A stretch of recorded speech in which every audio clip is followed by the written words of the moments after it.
Good afternoon, everyone. So welcome to today's briefing, where we will cover 4 agenda items. But beforehand, I would like to begin by expressing deepest sentiments of sadness at the recent loss of innocent lives. The barbaric and egregious act by terrorist organizations against the civilian population is greatly condemned. Such acts against fellow Ethiopians are no less than bestial manifestations in their nature, and sometimes words do fail. No human, regardless of the multiple identity groups to which they belong to, should be subjected to such inhumane acts. Yet the very face of terrorism manifests in such ways. We understand there is anger. We acknowledge that there is frustration.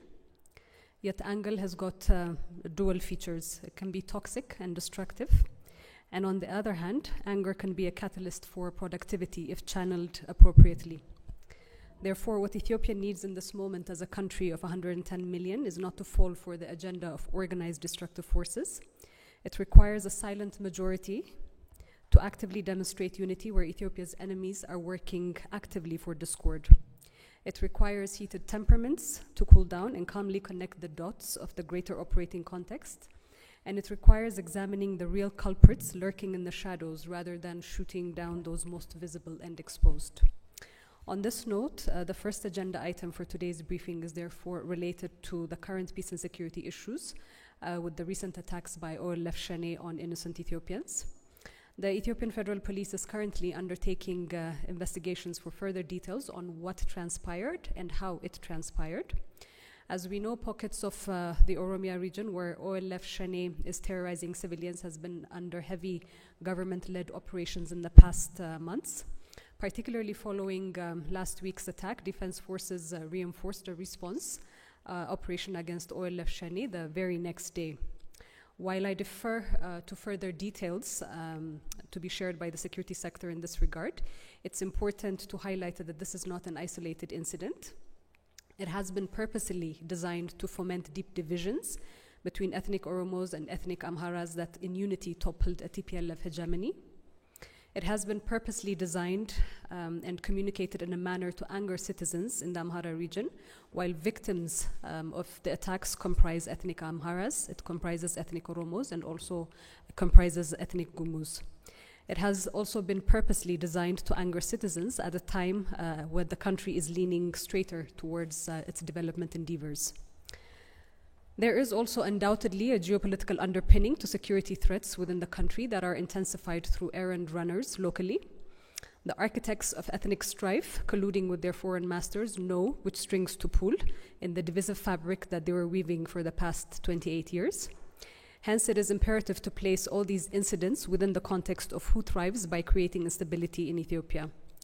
While federal and regional forces continue to take measures against OLF Shane, but also their associates propped up through foreign funds to destabilize the region, is also doing work to enable communities, or the region is also doing work to enable communities to be custodians and drivers of security. Those in need of assistance are, as a direct outcome of these attacks, are currently being supported as well.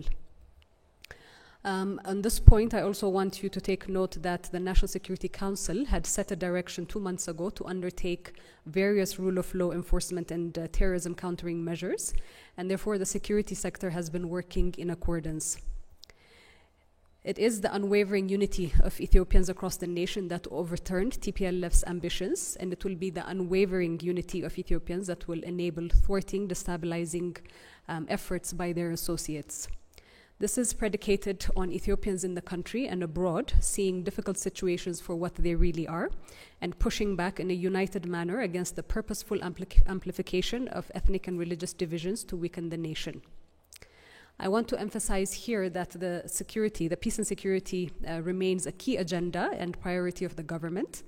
Detailed security operations against terrorism by its very nature is not a daily publicity item. Hence, the security sector needs to be supported and trusted in delivering on its mission, despite some of the challenges, and it will continue informing the public as it at different intervals, as it has been doing so in the past months. Moving on to the second agenda, which is the peace agenda. It pertains to the government's announcement of the peace process.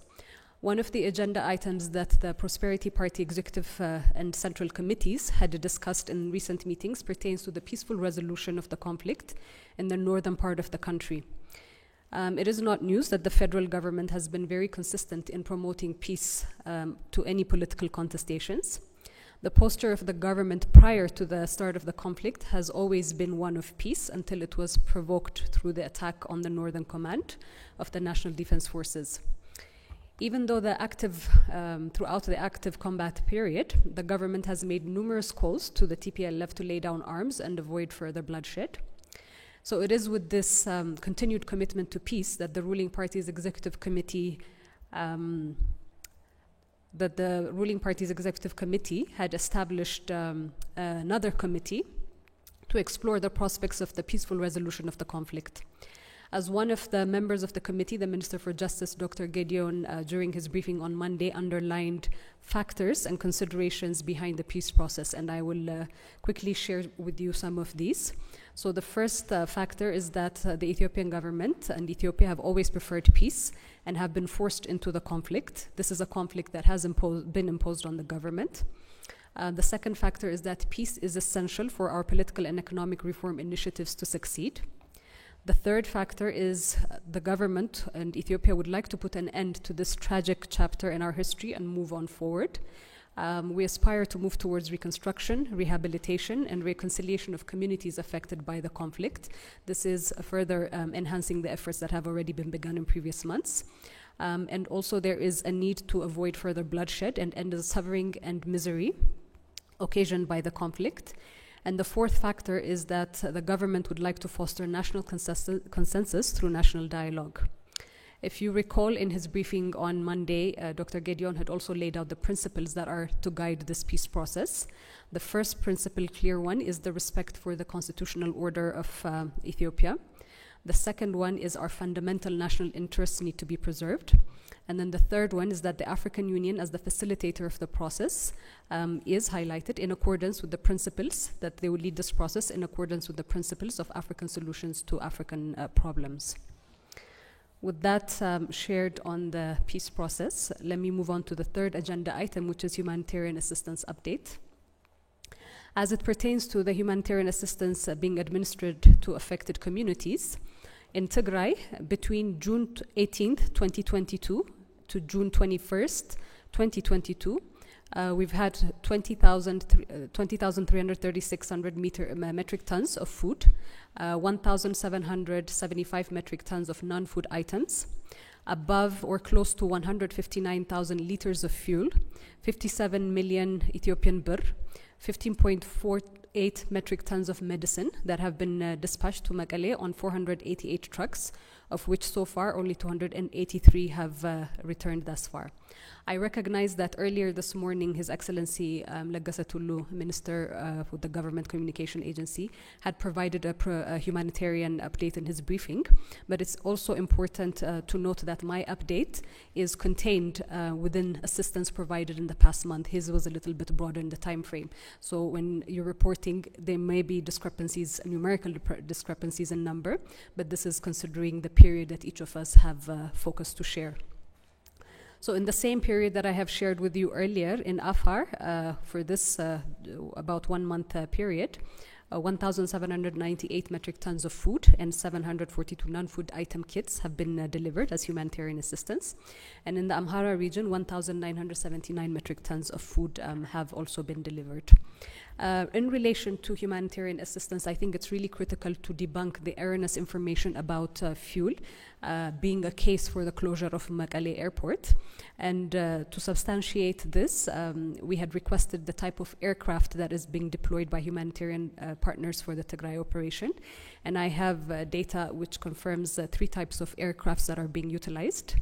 The first one is DCH 8402, deployed by the WFP. It's usually the fuel required for it is about 2,500 liters, and the amount of fuel required for the round trip is filled at Addis Ababa. The second type of aircraft utilized is a B737-244. This is a cargo type of aircraft deployed by WFP again. The type of fuel required for this aircraft to operate is 10,000 liters, and the amount of fuel required for the round trip is fueled at Addis Ababa again. The third type of aircraft being utilized is the Dash 8, and this is deployed by ICRC. The required amount of fuel that they need to operate this aircraft is 1,800 liters, and the amount of fuel for this aircraft as well is the round trip is filled at Addis Ababa, so there is no refueling requirement on the other end. Moving to the last briefing point for today, I want to draw your attention to green legacy and agricultural activities.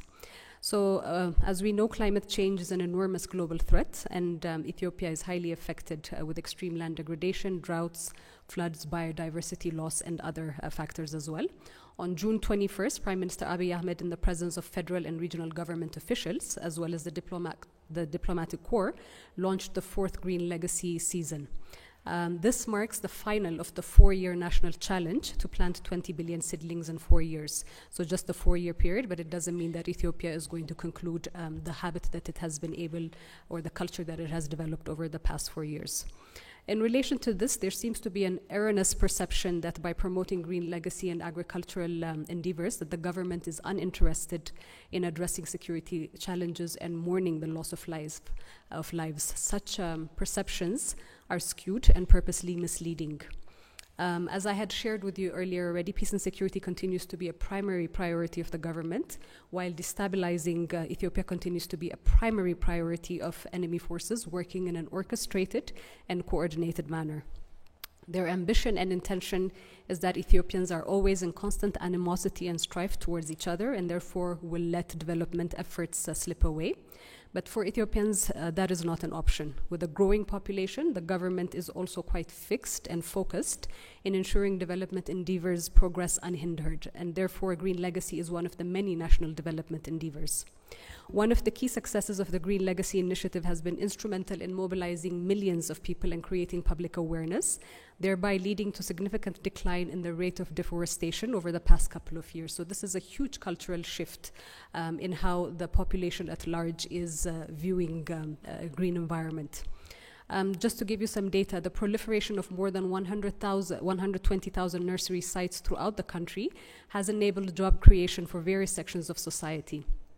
Resultantly, over 183,000 permanent and temporary jobs have been created as a direct outcome of the greening endeavors, per data received from the Ministry of Agriculture, and this has generated an estimated 1.3 billion Ethiopian birr in income and wages.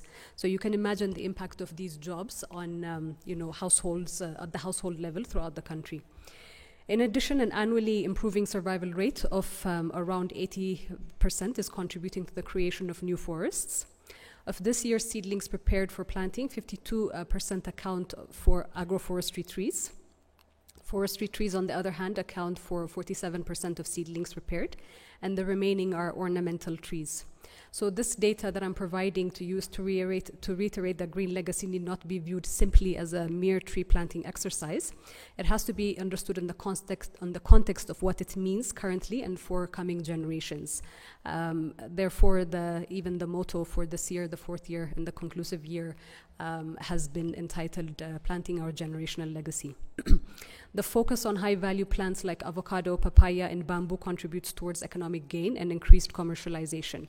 And as we've seen, avocado exports have been made over the past year, and also exports expected to boost as the Green Legacy initiative itself matures. Hence, the foreign currency earning potential of Green Legacy is also an attribute, another key attribute to note at the national level.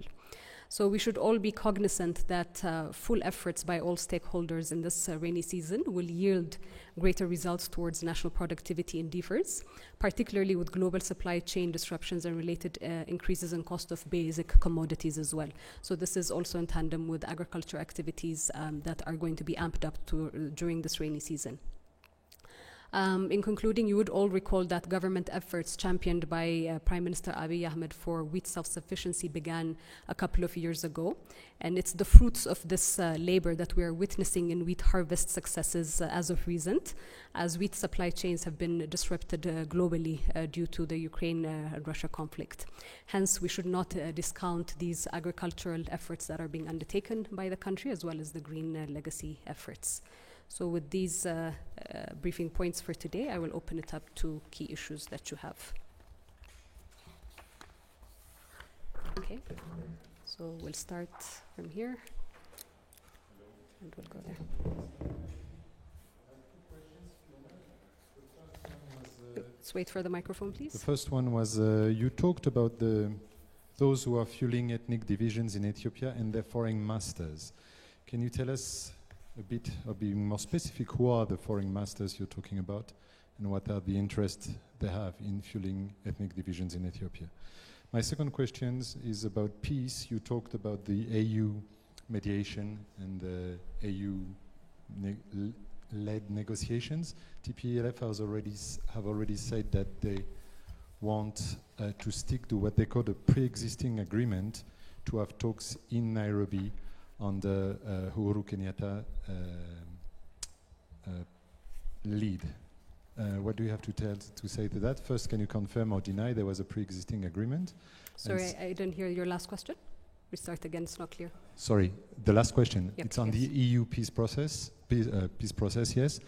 You have talked about the AU mediation, and TPLF has already said that they want to stick to what they call a pre-existing agreement to have talks in Nairobi on the Kenyan presidency's lead.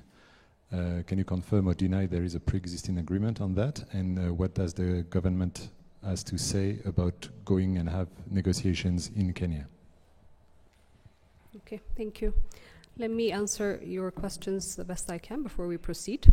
On specificity with regards to who is fueling these divisions, I cannot be that specific. I will leave that to the security sector to define it. But Ethiopians know the specificities. Ethiopians understand that the harmonious fabric with which they have coexisted for years and years are being challenged by external actors colluding with internal actors as well. So there's really no need to further specify that, but the key point to make here is that, again, the fabric of communities living together in harmony is something that has brought Ethiopians together and has sustained that unity for such a long time. So it's important to be cognizant of the fact that there are actors that are trying to foment divisions along ethnic and religious lines to put pressure on the government so as to serve other agendas that they have in the pipeline. I think I'll just leave it as that. With regards to the peace process, I'm not aware of any other pre-existing agreement, as has been said. Nevertheless, Ethiopia firmly is committed to the AU-led peace process. Again, perhaps if this is a reference to the President of Kenya, as well, from the information that I have, he also fully supports the AU-led initiative. He is a friend of Ethiopia. He, like other actors around the region, as well, want peace to prevail in our country and the region. He supports also our principled approach as Ethiopians for African solutions to African problems, particularly in relation to peace and security matters. So this is an important aspect here, and Ethiopia does value that support, but Ethiopia has got a principled focus on the African-led peace process. Thank you, Vilani. Just a follow-up to the previous question. One of the principles you outlined for the peace talks is the role of the African Union as the facilitator of the peace talks. TPLF said it is ready to send a high-level delegation to talks convened and facilitated by the government of Kenya. Is there a difference between these two positions? My second question is, there has not been any detail given by the government regarding casualty figures in regarding the attack in West Wallaga. I was wondering if you could tell us some details. Thank you. Okay, thank you, Skander. I don't want to go in depth into the peace process element of it, because this would be the purview of the high-level committee that has been established and is under the leadership of the Deputy Prime Minister, His Excellency Dammaka Mokonnin. This committee itself has got a spokesperson assigned for that. So once there is further information that needs to be shared publicly, as you understand, the peace process has got sensitivities, this would be subject to their discretion to be providing that. On the second aspect, with regards to details on the casualty figures, there has been a briefing that has been provided this morning by the Government Communication Service. There has been also a briefing that has been provided by the Oromia region as well. The two leaders of the Amhara region and the Oromia regional states also did give a joint statement as it pertains to what had transpired. As it relates to specific figures, the specificity of figures is not something that can be gained right away. So I have a figure right now that has been shared by the regional government. Nevertheless, I also want to counter some of the figures that had been circulating within a day or two after. And it's important to be cognizant of the fact that there are victims and there are families that are affected as a result of that. So unless there are entities who had already pre-planned this, and they were privy to these numbers, it's quite difficult to have shared a number that early on. Nevertheless, per data that I have received from the Oromia region yesterday, the numbers of victims identified so far rests at 338.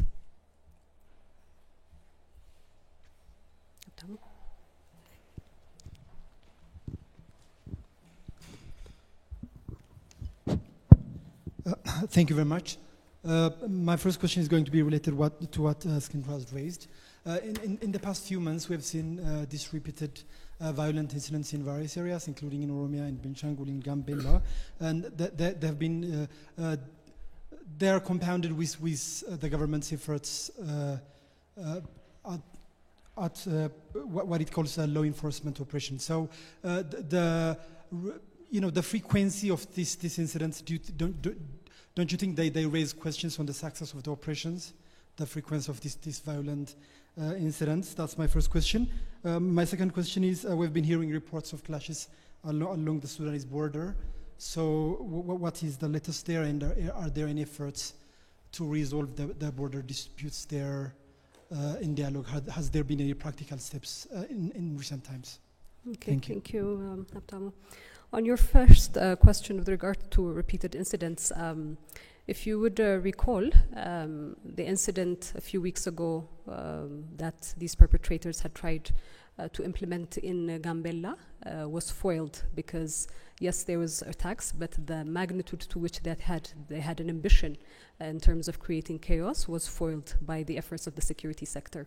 For all of the instances in which we're hearing such attacks, we're not also privy to the information shared by or to be shared by the security sector in terms of how many efforts they are making in terms of foiling it. So does it define the success or not? I think success is also defined by the attempts that are being foiled, but which, and maybe this is an encouragement to also the media to ensure that they follow up with security sector in terms of what kind of attacks have been foiled and how strong the security sector has been in ensuring that security in certain pockets is also achieved.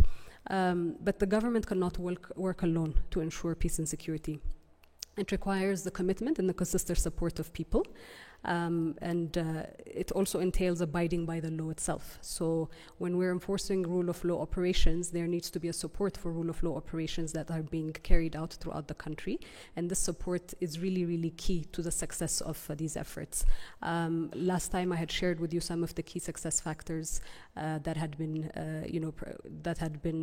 key in the Amhara region when the regional government was also undertaking their own rule of law operations. So by that measure, the amount of illegal weapons that had been proliferated, the amount that they were able to seize, these are also telltale signs of how successful these rule of law operations has been. Similarly, the security sector would probably provide a briefing and clarity around that, but over the past week itself, with the operations that had been further intensified following the recent attacks in the Oromia region, the security sector has also managed to seize a lot of illegal weapons from these entities as well. So these are the factors that we need to have a larger perspective when factoring in success or not. As it pertains to the incident with Sudan, the Ministry of Foreign Affairs has also exhaustively already relayed, the Ethiopian side on that. Again, the Ethiopian side does regret the loss of life due to the skirmish triggered by a Sudanese army unit. The Ethiopian Defense Force did not involve in the skirmish, and no prisoner of war had been executed. So this allegation that the Ethiopian National Defense Forces were the ones that instigated this skirmish is categorically rejected by the Ethiopian side. The government of Ethiopia remains committed to the principles of amicable resolution and of any differences among states. Particularly, Sudan is very, very close. The people of Sudan are brotherly and sisterly nations, or have got brotherly and sisterly relationships with Ethiopians. Our participation in the peace process within Sudan and the historical ties that have sustained this relationship is not something to be forgotten about. So I don't believe that the skirmish would spoil that factor. And in fact, the Prime Minister's message was also to reiterate the strong ties between these two nations as well. We'll go to the following question. Okay, one last question here and we'll wrap up.